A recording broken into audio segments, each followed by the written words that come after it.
What is up, people? You're watching Criclytics Man vs Machine, and today we're going to be previewing Punjab vs Bangalore. The thing is that these two sides take on each other on Friday, of course, but they meet each other again at the same venue the following Thursday, so they see plenty of each other. And a man that I see plenty of course, is Jarrod Kimber, who will get straight in after this little sting.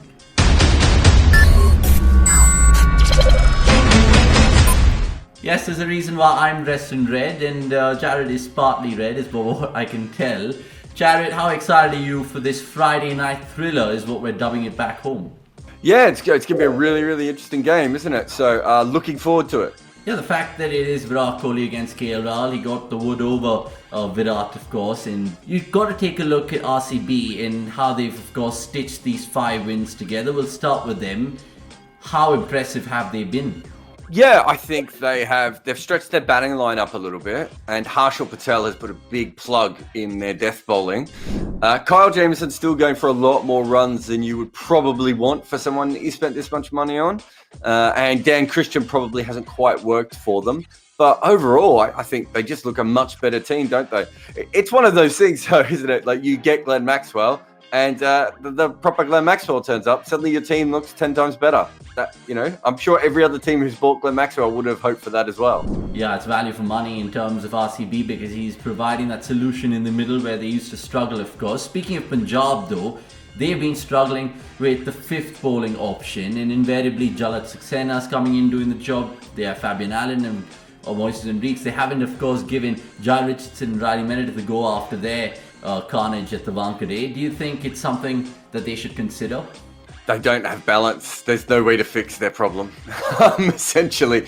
The only way to fix their problem, I suppose, is if they believe that Fabian Allen's in their top 6 batters, which I don't think they do at the moment.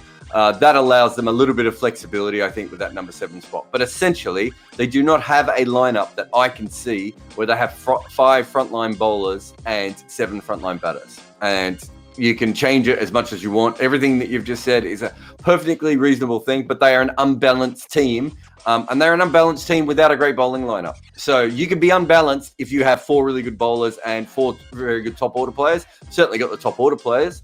But you can't be an unbalanced team if you're also a poor bowling team. And in this case, it's just too much to overcome. And that's why they will win. They just won't win consistently. So I get the fact that they're unbalanced. So how does this unbalanced team cope with the threat of AB de Villiers? Because 3 out of the 5 innings this time he's gone on to invariably win the games. The 2 times he's got removed was by, of course, the spinners and Rashid and Jadeja. Do you think spin could be a threat for AB, in particular Ravi Bishnoi?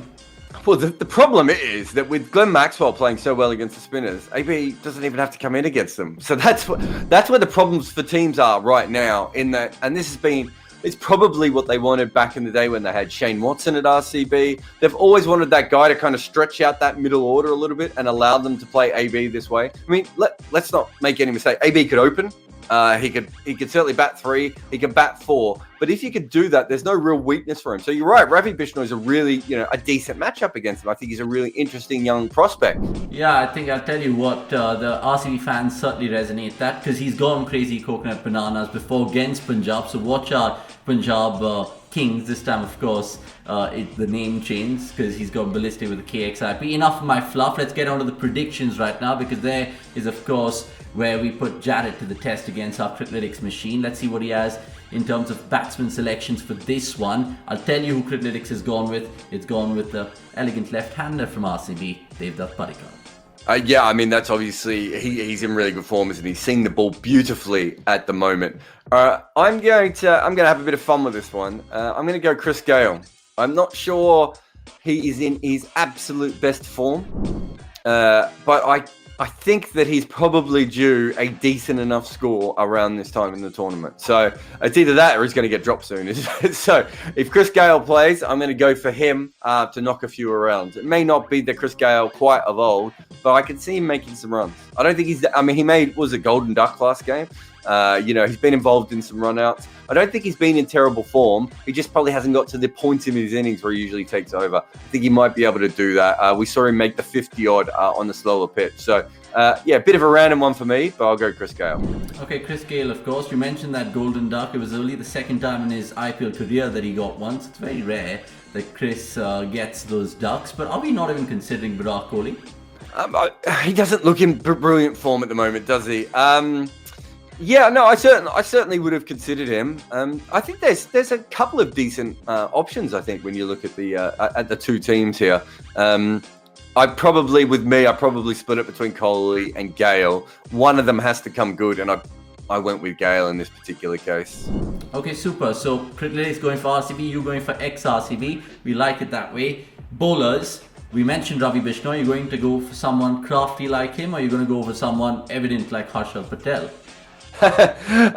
Yeah, no, it's an interesting one, isn't it? So you said they've gone for Ravi Bishnoi, the analytics. I'll tell you what Criclytics says. I haven't revealed that if you've not noticed yet. Oh, okay. Oh, sorry. I thought you said they had. Harshal Patel's taken 17 wickets. It is a very hard thing to go against him. I'm trying to think. And if he goes up against the Punjab death batting, yeah, he could get some wickets there. Yeah, I'm going to have to go Harshal Patel. I'm sorry. Sorry, it's obvious. But with a weak death batting lineup, he's got a chance of picking up a couple more at the death again. So Harshal Patel, it is, of course, for you and Criclytics in this time. So they both think Purple Patel's going to come to the party. That's what they're calling him back here, Jarrod, as funny as that sounds. Let's move on to, of course, the all-rounders. And here's where you can actually choose Glenn Maxwell. We were having that debate pre-show. Will you go for someone like the Big Show, or would you go for someone rogue like a Deepak Hooda? Very interesting, actually. Deepak Hooda, let's have a think. Who's he going to be going up against? You'll have DDP. Yeah, I might go for him. I'm a big fan of his batting and the way he goes about it. I think he will get his overs. Matchups are not perfect for him in this game, but yeah, let's. If they're gonna go Maxwell, and it will, the analytics will go Maxwell is my guess. Then I'll go Deepak Hooda. Okay, super. So Glenn Maxwell, like you predicted, is of course Criclytics' choice for this one. While you go for Deepak Hooda, bold. I like it. I'll probably take some brownie points off you for giving you that suggestion and putting that name in place. But with that, we'll swiftly move on with the wicket-keepers, because here I'll give you a couple of names. There's KL Rahul, which come to the fore, but AB de Villiers, you can't leave him out. Who are you going for? This is really interesting. We talked about this in the last episode I was on. When you have the wicket-keeper, and you have one wicket-keeper who's making tons of runs, but is going to bat at 5, and then you have one other wicket-keeper who probably hasn't quite found his best form, but is known for making a lot of runs, who's going to open the batting. So you really have to make a strong decision there. I am going to go with KL Rahul. I think if he wasn't a wicket-keeper, I would have picked him as my batter. So I'm going to go with him. It's been a bit like Gale and a bit like Kohli. I don't think those guys can continue to chip the ball around. Eventually, something is going to click. I think KL Rahul is far too good to be able to do that. They're going to need him. They need to basically make a big score, I think, against RCB. And if that's the case, he's going to have to make a 60, 70 or 80 for them to have a big chance, would be my guess. So he should be completely locked into that. So I'll go with him. Okay, and given the fact that it was the corresponding fixture, remember, in 2020 that yielded the big score that Jarrod was talking about, and yielded the runs that KL Rahul could score. He scored 132 not out that day. It was quite ridiculous, but Virat, his friend, dropped him on a couple of occasions. Hope that doesn't happen again. Match result, please, because you know who I'm backing. It's RCB. I know basically who you're backing with your heart, but putting sentiment aside, Jarrod, Punjab, you reckon? Yeah, I mean, surprisingly enough, I took a punt with one of my gambles the other day. I'm not going to have another one. I cannot see how the Kings can win this game. So no, I'm not going to go there. I will go RCB. Safe and sound. Safe and sound, and you of course concur with the machine, because it's not going to be taking any chances with the Kings. I mean, Punjab fans, if you're watching this, we apologise, because I have a couple of dear Punjab friends who always kind of rub it into RCB, because they have the wood over us, to be fair. Out of the 26 IPL occasions, they've beaten us 14 times, so they always have that thing instilled in them to rub it in. But you're sure, right? We won't have our pants pulled down as RCB fans. Are you confident? You cannot be sure in T20 cricket, because it is, even the best teams don't win more than 66% of the time. So there is no sure. But if I was RCB coming into this game, I would expect to win it 2 times out of 3. How's that for you?